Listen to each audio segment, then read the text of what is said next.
Joe here, Real Estate Investing Mastery.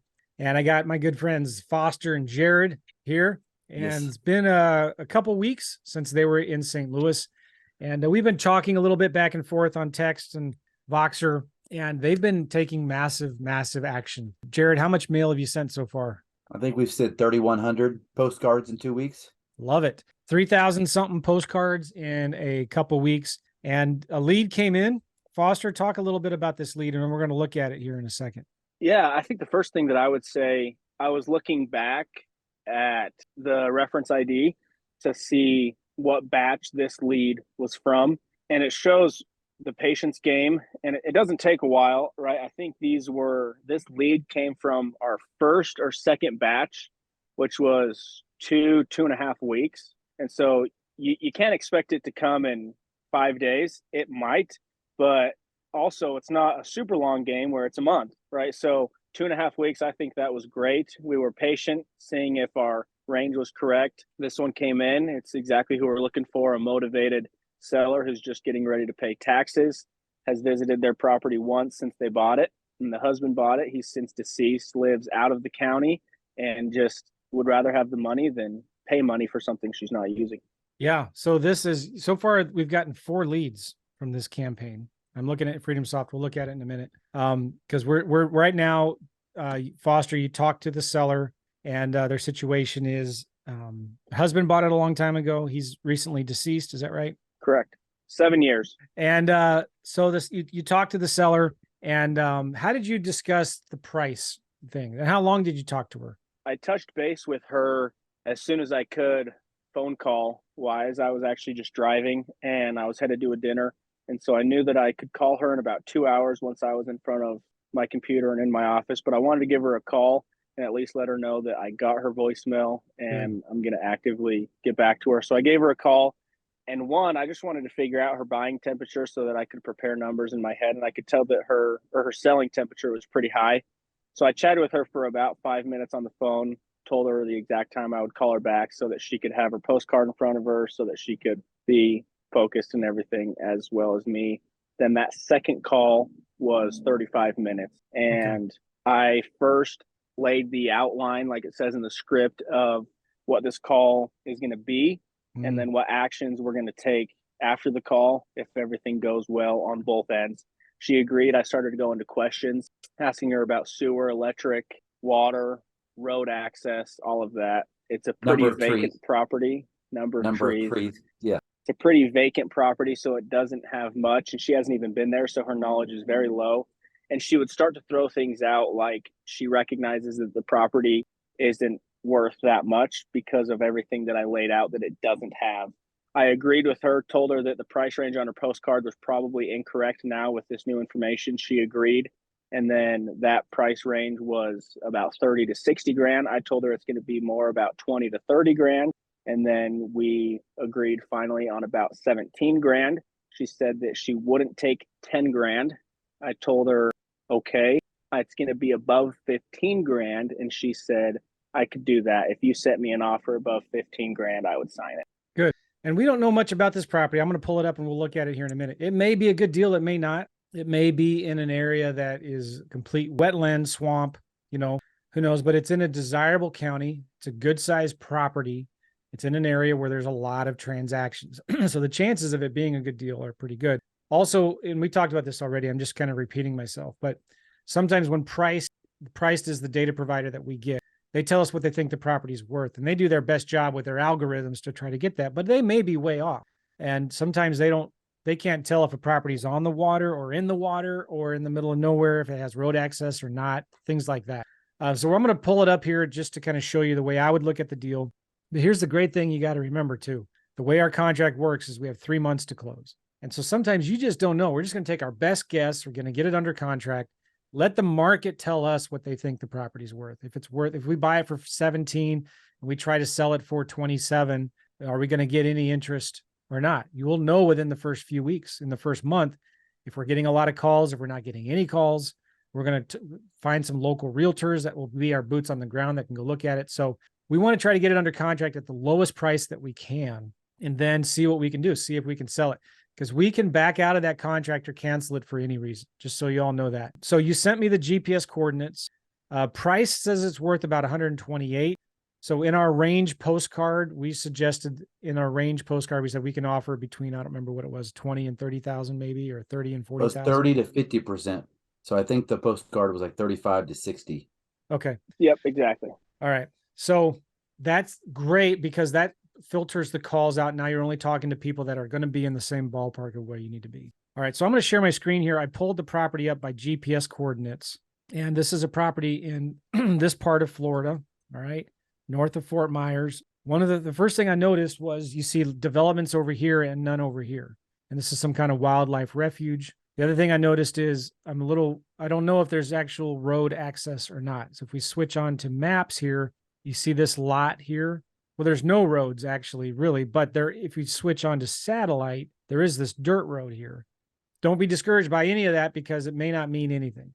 And if they have development here, they're probably going to do some development here soon, someday in the future.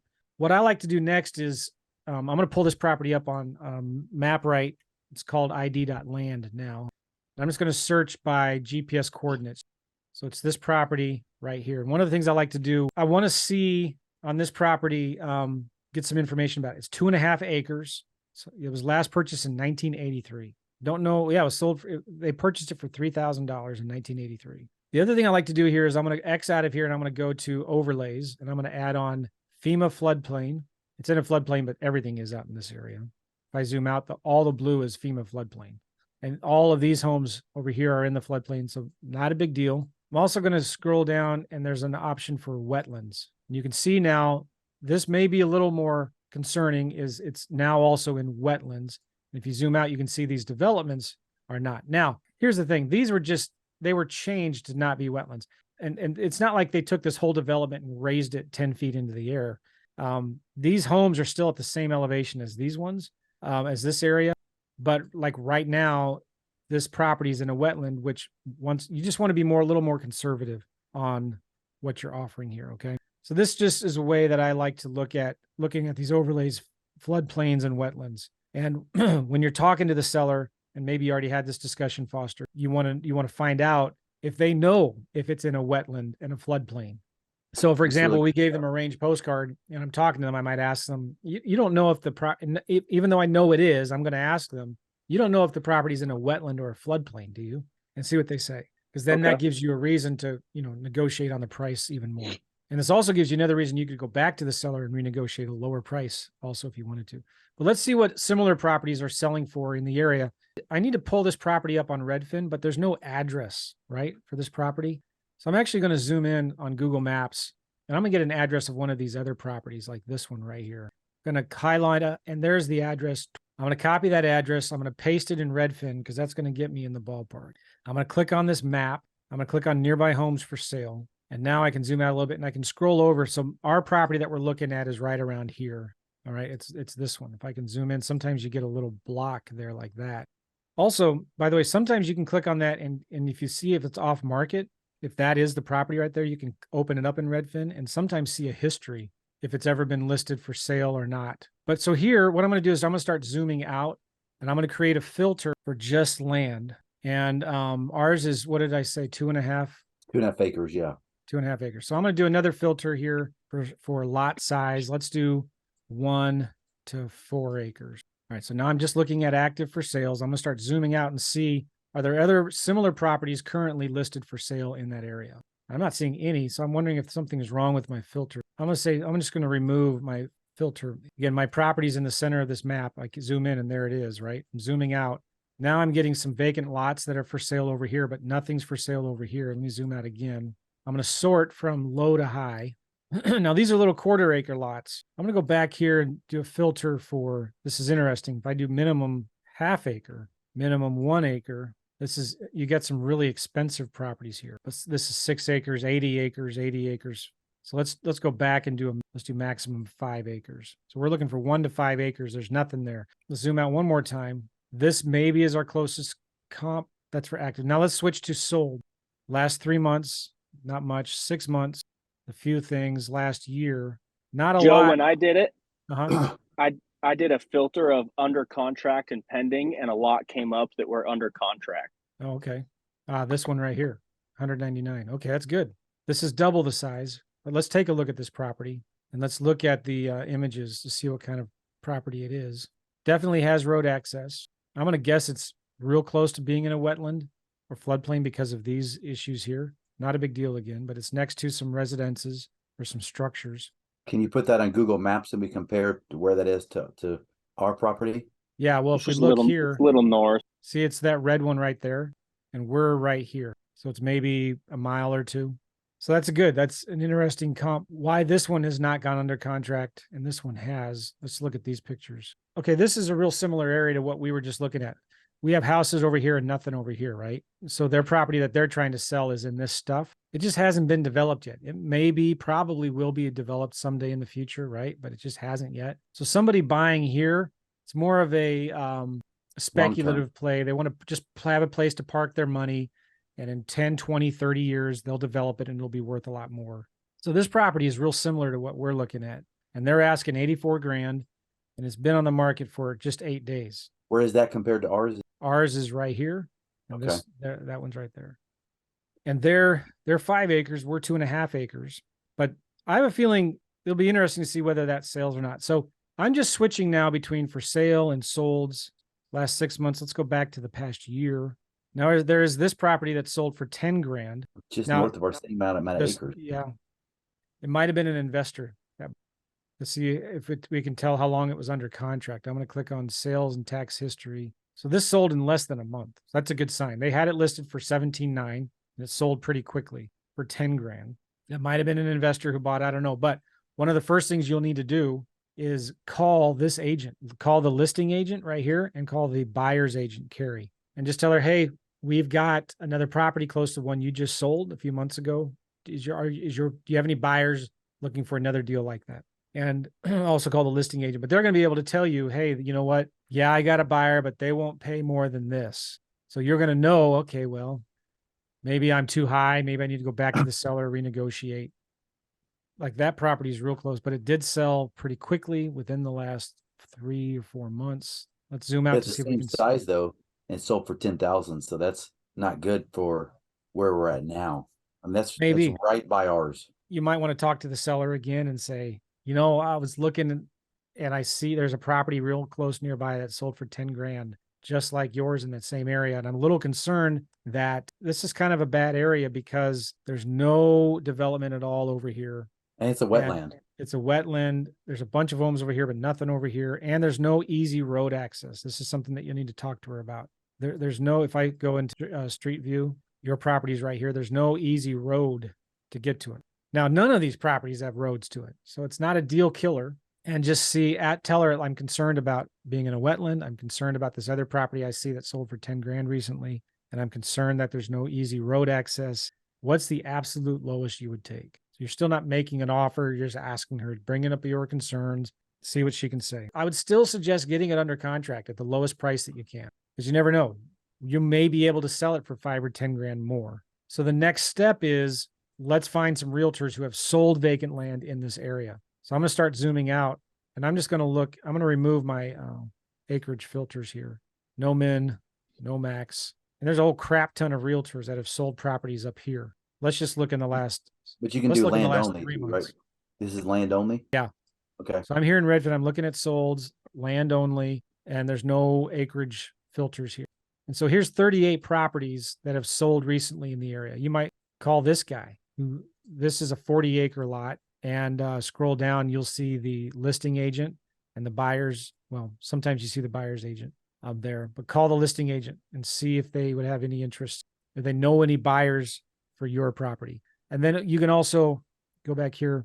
I would start calling the realtors that sold properties on the higher end of things. But I would call at least a dozen of these agents. And you know it's a listed property because there's a picture on it. If you click on the picture, you scroll down, you see the listing agent and sometimes you see the buyer's agent, but here's a phone number. I'm not sure where that goes. And just tell them what you've got. I think I got a good deal, but I think I might be on the wrong side of the tracks. And I want to know if you have a buyer for this property. I don't have an agent representing me. I'll pay you 10% commissions if you can bring me a buyer and maybe tell me if I have a good deal or not yet. we need to go back to the seller and get a lower price, in my opinion. Maybe, yeah. I think Mhm. she'll do it for lower given the new ammunition Foster has. Then get it under contract, which I think we can do by tomorrow, if not today. Have her sign that and then hit the real estate. Yeah, and Foster, I would say I would call some of these realtors today if you can, just to get a feel for the area. And tell them, hey, I'm from Texas. My business partner and I were buying some land out in this area, and I see you sold a property here recently. And I don't have an agent representing me. That always brings money into their ears, right? They're thinking, oh, okay, this guy, I can make some money. You can say, we pay generous commissions. We're in the business. We buy and sell vacant land. And I found a good deal, I think, but I'm wondering about where it is. And by the way, if you can help us sell this deal after we buy it, we pay 10% commissions. We'll make sure you're taken care of. And then you can ask them questions. Can you tell me a little bit about this area where it is over here? Are we going to be able to sell it? What price do you think we would have to sell it for? The other thing I'd say is talk to them in terms of sometimes we buy property and sell it with owner financing. Just like a landlord who buys a rental property and sells it for cash flow, we do the same with vacant land. So what price would I need to price this vacant lot if we were to sell it with owner financing? You may need to call 10 or 12 realtors, but you're calling these realtors who have recently sold land in the area. They understand the area. They know where it's at. And they may tell you, stay away from this area. Or they may say, yeah, there's not as many buyers that are buying over there, but I can probably find you a buyer if it's priced right. Makes sense? Great advice. Great stuff. Well, here's the cool thing, right? You guys are on the right track. You're sending a lot of marketing. You got to be patient. You got kind of lucky getting a good lead that quickly. Maybe it's not as good as what we thought it was. Still get it under contract at the lowest price you can. Make sure you tell the seller, I don't know if this is going to work or not, but we're going to do some due diligence. We're going to try to figure it out. Then you buy some time. You may need to go back and cancel the agreement after you sign it, and that's totally fine. You may have to go back and negotiate a lower price. So don't let that bother you. When you're going into a new market, you don't know anything about it. All right, cool. Yeah, any other questions? No, that is so awesome. That's so helpful. I'm going to get on that. Awesome. I'm excited for you guys. All right. And Thanks so let's much, keep Joe. in touch. Do this again. Cool. Keep doing this for a living. You got a future, buddy. You got a future. All right, guys. All right. We'll see you. See you, baby. Later. Bye-bye. Hey, guys, thank you so much for watching these videos. If you like my channel at all, please hit the subscribe button. Get the notification bell thing clicked so you can get notified when new videos come out. Really appreciate it. If you like this video, please give me a thumbs up. Comment down below, all right? Thank you.